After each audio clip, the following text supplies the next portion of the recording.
नमस्कार मैत्रिणींनो, चला तर आज आपण पनीरची भाजी बनवूया। तर त्यासाठी घेतलेले मसाला मी सांगते। मी इथे ना मगज बी घेतलेले आहे थोडंसं, इथे काजू घेतलेले आहे थोडे, इथे लसूण, इथे आलं, इथे लाल मिरची बेडगी मिरची बोलतो ना आपण त्याला, किंवा काश्मीरी मिरची बोलतात, ते घेतलेलं आहे 2-3 कलर येण्यासाठी।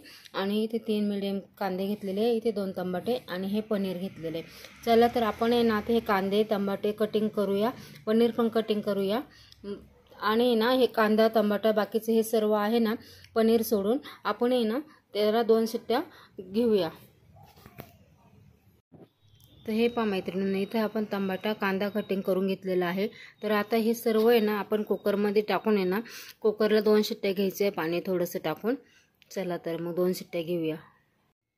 हे पहा मैत्रिणींनो, हे छानपैकी आपण उकडून घेतलेलं आहे आणि थंड करून घेतलेलं आहे। तर हे आपण मिक्सरमधून बारीक करणार आहे। तोपर्यंत आहे ना मी इकडे थोडंसं ओलं खोबरं घेतलेलं आहे, हे पण आधी मिक्सरमध्ये बारीक करू, त्याच्यानंतर हा मसाला आपण घेऊया वाटायला। आणि हे इथे मी पनीरला आहे ना कटिंग केलेलं आहे आणि त्याच्यावर आहे ना थोडीशी हळद पावडर आणि मीठ टाकून तसं ठेवलेलं आहे। आणि त्याच्यासाठी आपण फोडणीसाठी घेतलेले मसाले मी सांगते। इथे लाल तिखट घेतलेला आहे, इथे चवीनुसार मीठ घेतलेलं आहे, इथे कसुरी मेथी घेतलेली आहे, इथे धना पावडर घेतलेला आहे, इथे गरम मसाला घेतलेला आहे, इथे हळद पावडर आणि थोडासा हिंग।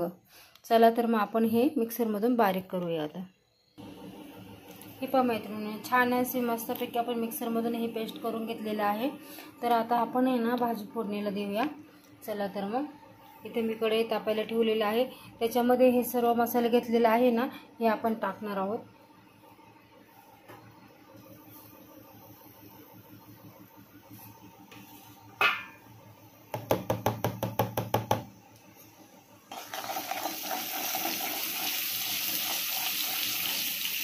छानपैकी असे परतले का त्याच्यात आपण ही पेस्ट टाकणार आहोत।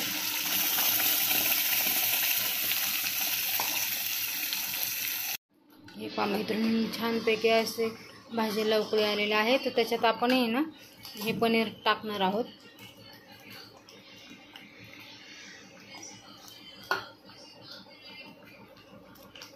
पनीर टाकल्यानंतर 1-2-3 मिनिटं छानपैकी भाजी ना परतून घ्यायची, छान उकळी येऊन द्यायची।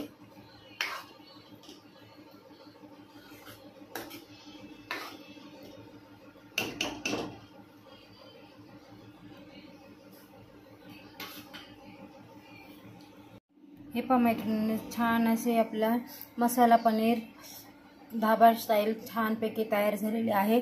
तुम्ही या पद्धतीने करून बघा, आवडल्यास नक्की शेअर करा, कमेंट करा, लाईक करा। बाय।